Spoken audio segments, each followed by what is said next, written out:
কাউকে মফিজ বলার আগে কখনো ভেবে দেখেছো কি তুমি কাকে ছোট করছো?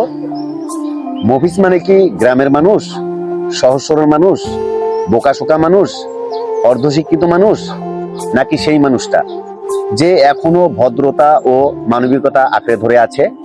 আমরা শহরের ভাষায় গ্রামকে তুচ্ছ করি, কিন্তু ভুলে যাই এই দেশের ভাত আসে সেই গ্রামের মাটির ঘাম থেকে।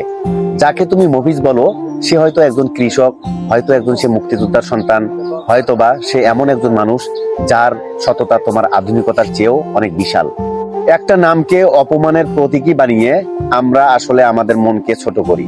চলো আজ থেকে বদলাই, মানুষকে মানুষ হিসেবে দেখি, নাম দিয়ে নয়, মানুষকে সম্মান দিয়ে চিনতে শিখি।